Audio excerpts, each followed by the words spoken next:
और पहले बात करेंगे महाराष्ट्र में बारिश की।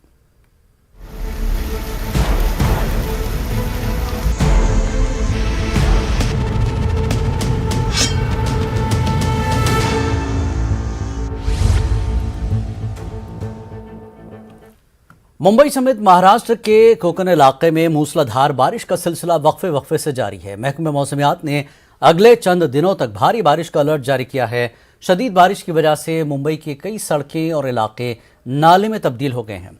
शहर के 2 दर्जन से ज्यादा इलाकों में पानी जमा होने की वजह से आम जिंदगी दरहम बरहम होकर रह गई है। ट्रैफिक का निज़ाम बुरी तरह मुतासर है।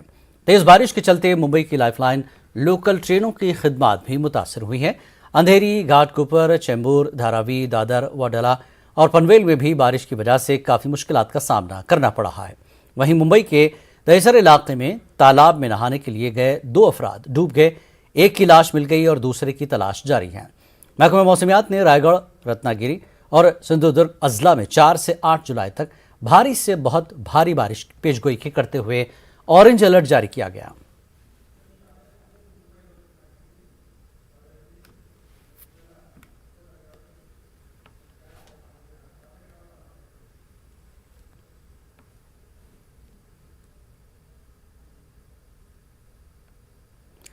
और वहीं मुंबई के चुनाभट्टी इलाके में मूसलाधार बारिश की वजह से पहाड़ी का एक हिस्सा गिर गया। चट्टान गिरने से मकानों को नुकसान पहुंचा।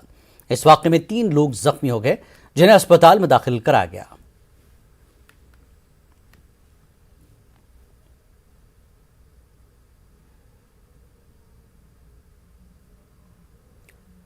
अमरावती उमेश कुल्हे कत्ल मामले का नया सीसीटीवी फुटेज मंजरेआम पर आया, जिसमें 3 अफराद उमेश कुल्हे को घुटनों के बल बिठाकर गला काटते दिखाई दे रहे हैं।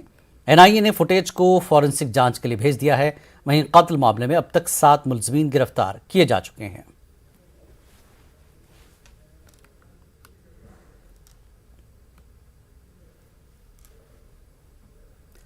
सियासी फायदे के लिए आनन फानन में औरंगाबाद शहर का नाम तब्दील करने की कोशिश की गई। औरंगाबाद के शहरियान पर यह फैसला थोपा गया। शहर का नाम क्या हो, इसका फैसला शहरियान करेंगे। इन ख्यालात का इजहार औरंगाबाद के MIM रुकन पार्लियामेंट सैयद इम्तियाज जलील ने किया। वो औरंगाबाद में मुनक्कदा कुल जमाती मीटिंग से खिताब कर रहे थे। इस मीटिंग में सियासत से बालातर होकर सियासी लीडरों और मुख्तलिफ शोबों के माहिरीन ने शिरकत की।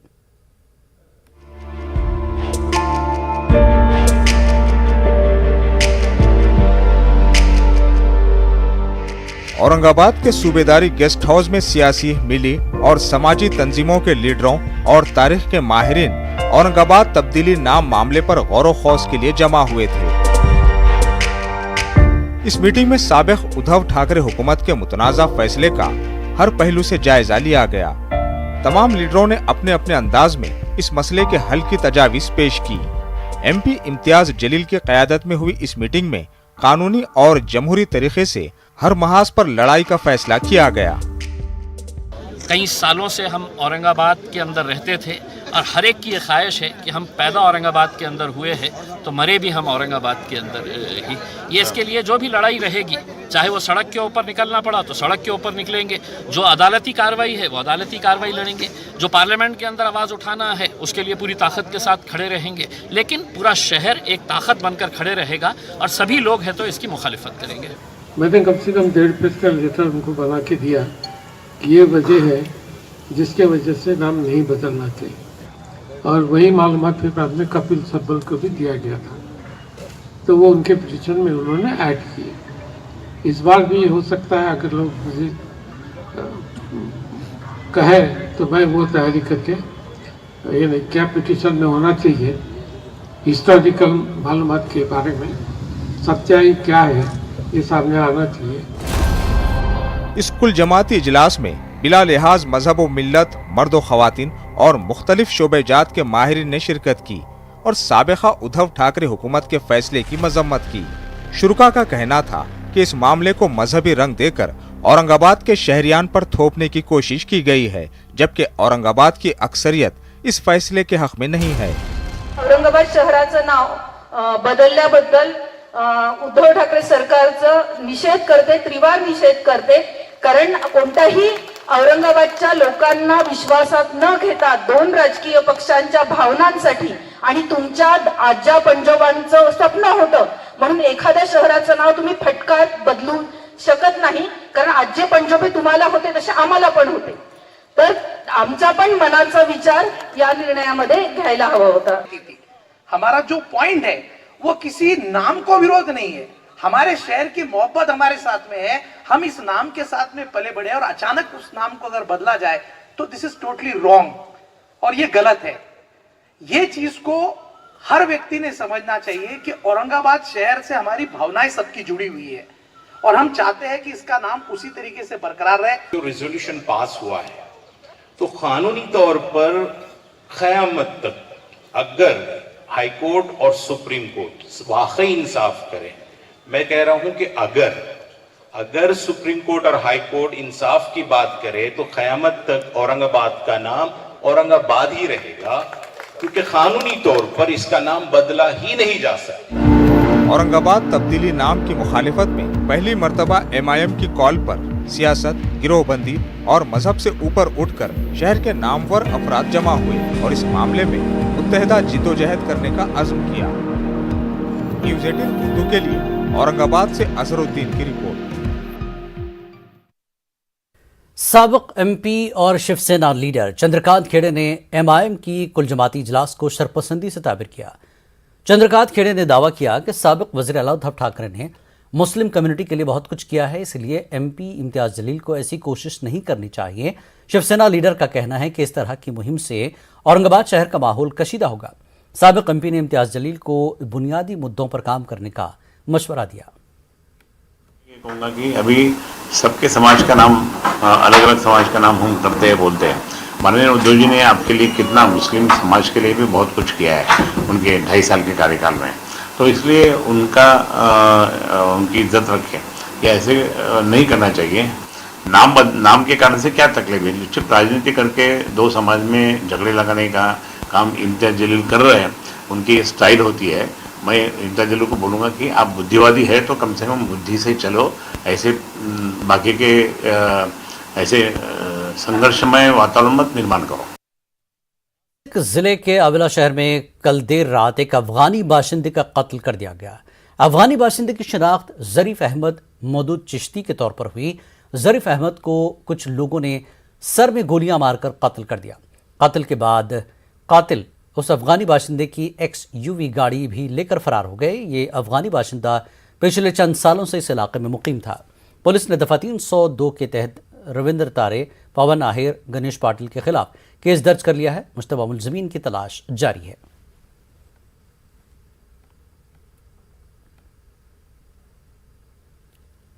मारूफ नक्काद, मुहक्किक और अदीब प्रोफेसर गोपीचंद नारंग के इंतकाल पर मुंबई में ताज़ियती नशिस्त का इनकाद किया गया. महाराष्ट्र स्टेट उर्दू साहित्य अकेडमी और बज़्म उर्दू महाराष्ट्र कॉलेज और उदबा शुरा की जानिब से प्रोफेसर गोपीचंद नारंग को भरपूर खराज अक़ीदत पेश किया गया. ताज़ियती प्रोग्राम में प्रोफेसर गोपीचंद नारंग की गरां कद्र अदबी खिदमात को याद किया गया. मुंबई में शदीद बारिश के बावजूद उदबा शुरा और उर्दू दां तबके ने प्रोग्राम में शिरकत की.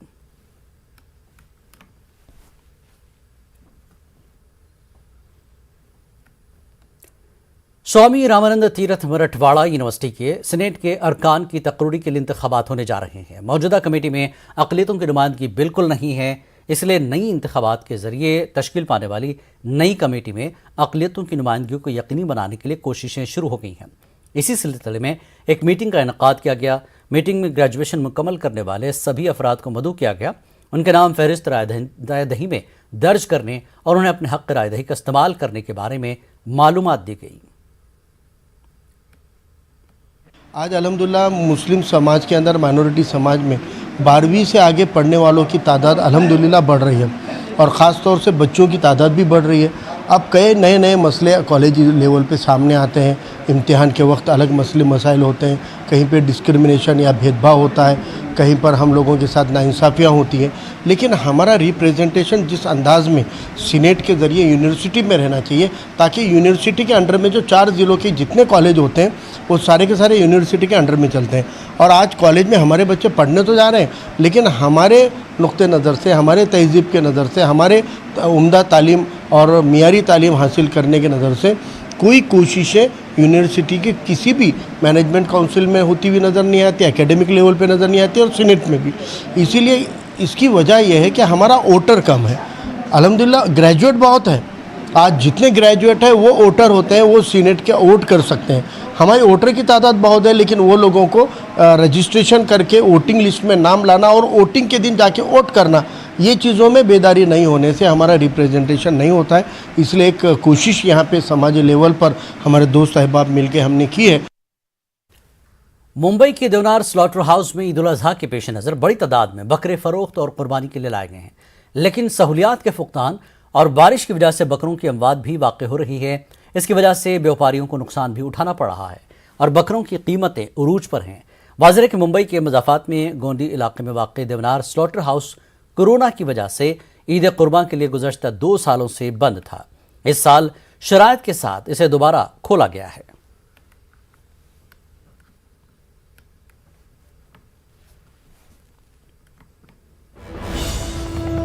अहम खबर इस बीच आपको दे दें, महाराष्ट्र कानून साज काउंसिल के चुनाव में क्रॉस वोटिंग। जी हां, महाराष्ट्र कानून साज काउंसिल के चुनाव में क्रॉस वोटिंग। कांग्रेस के 7 अरकान असेंबली ने की क्रॉस वोटिंग। कांग्रेस के सीनियर लीडर अशोक चौहान ने कार्रवाई की मांग की। क्रॉस वोटिंग करने वाले अरकान असेंबली के खिलाफ कार्रवाई की मांग। महाराष्ट्र कांग्रेस के इंचार्ज से कार्रवाई की मांग की गई है। बड़ी खबर इस वक्त की, महाराष्ट्र कानून साज काउंसिल के चुनाव में क्रॉस वोटिंग की गई। कांग्रेस के 7 अरकान असेंबली ने क्रॉस वोटिंग की। कांग्रेस के सीनियर लीडर अशोक चौहान ने कार्रवाई की मांग की है। क्रॉस वोटिंग करने वाले अरकान असेंबली के खिलाफ कार्रवाई की मांग की है। अशोक चौहान ने महाराष्ट्र कांग्रेस के इंचार्ज से कार्रवाई की मांग की गई है। बताया जा रहा है कि महाराष्ट्र कानून साज काउंसिल के चुनाव में क्रॉस वोटिंग की है। 7 अरकान असेंबली ने महाराष्ट्र कानून साज काउंसिल में क्रॉस वोटिंग की, जिसको लेकर कांग्रेस के सीनियर लीडर अशोक चौहान ने कार्रवाई की मांग की है।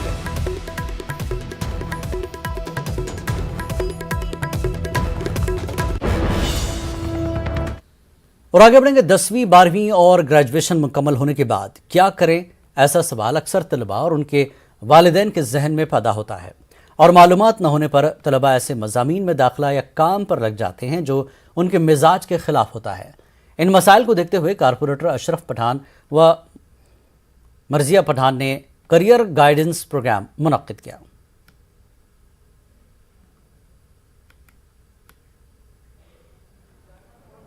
हम लोगों ने आज यहाँ पर पहले भी मीडिया के माध्यम से बताया था कि आज ये प्रोग्राम होने वाला है और अल्हम्दुलिल्लाह आज ये प्रोग्राम रखा गया डायमंड हॉल में करियर गाइडेंस का।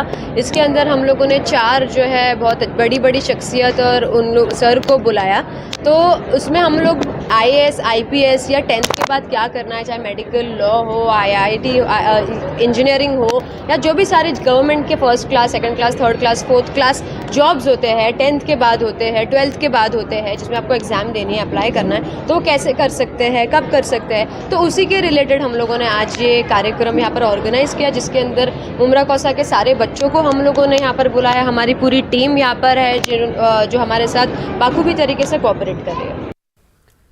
महाराष्ट्र स्टेट उर्दू साहित्य अकेडमी उर्दू ज़बान अदब के फ़रोग़ के लिए मुसलसल कोशा है। उर्दू अदीबों, शायरों, मुतरजमीन और तनकीद निगारों को हर साल जनवरी से दिसंबर के दौरान मतबूआ किताबों में मयारी किताबों को यकसा इनाम के लिए मुंतखब किया जाता है। साल 2020 में अकादमी दफ्तर में मौसूल होने वाली किताबों की जजेस कमेटी के जरिए जांच करवाई गई और वजारत अक़लियती तरक्यात व सदर उर्दू अकादमी की मंजूरी के बाद 21 किताबों को यकसा इनामात से नवाजने का ऐलान किया। स्टेट उर्दू साहित्य अकेडमी की जानिब से हर साल उर्दू के शोरा, मुसन्निफ़ीन, मुतरजमीन, तनक़ीद निगारों की जो किताबें मौसूल होती हैं उन पर इनामत दिए जाते हैं। इसी सिलसिले की कड़ी को जारी रखते हुए 2020 में जो किताबें अकादमी दफ्तर में मौसूल हुई थी, हमने उन पर इनामत का ऐलान किया है। इसका तरीक़ाकार ये था कि किताबें जो मौसूल होती हैं तो हम उसके लिए जांच के लिए जजेस की एक कमेटी तश्कील देते हैं और जजेस की कमेटी दफ्तर अकादमी में आकर किताबों की जांच करती है और उसके बाद फिर वो उसके ज़रिए इनामत का ऐलान किया जाता है। इस तरह हमने 2020 में जो किताबें मौसूल हुई थी उन पर इनाम का ऐलान किया है, जिसमें 21 किताबों को इनाम का हकदार करार दिया गया। अकोला के सर सैयद स्कूल व जूनियर कॉलेज में शायरों और अदीबों के लिए एक एजाज़ी तकरीब का इनेकाद किया गया, जिसमें उर्दू अकेडमी से अवार्ड याफ्ता शायर नईम फराज और सहाफ़ी व अदीब गनी गाजी का भी इस्तकबाल किया गया। इस दौरान उर्दू की बका और उसकी तशहीर के लिए कोशिशें करने के लिए भी आज़म ज़ाहिर किया गया।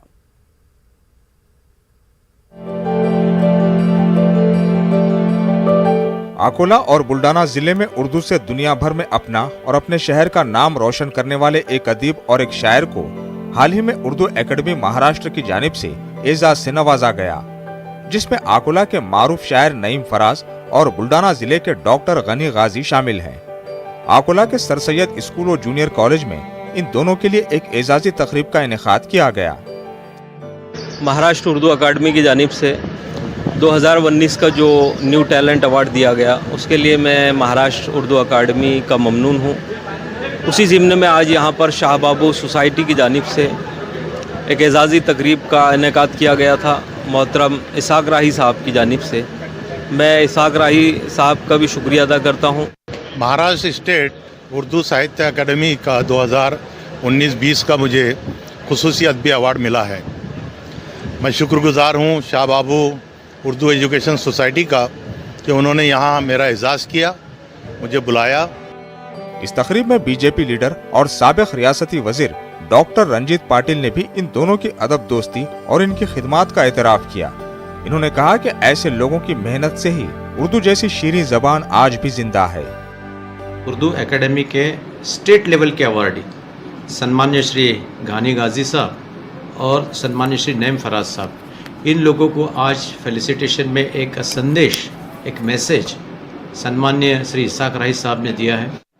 उर्दू एकेडमी महाराष्ट्र की तरफ से जिन दो अहबाब का हमने यहाँ पर इस्तकबाल किया, एजाज़ किया, जैसे गनी गाजी साहब और नईम फराज साहब, ये भी हमारी सोसाइटी का एक हिस्सा है कि हम उर्दू लिटरेचर के प्रमोशन के लिए काम करते हैं। वाज़ेह है कि नईम फराज को यंग एमर्जिंग टैलेंट के जुमरे में उर्दू एकेडमी ने अवार्ड के लिए मुंतखब किया है, जबकि गनी गाजी को उनकी अदबी और सहाफ़ी खिदमात को देखकर उन्हें ये एजाज़ दिया गया। न्यूज़ 18 उर्दू के लिए अकोला से रिजवान खान।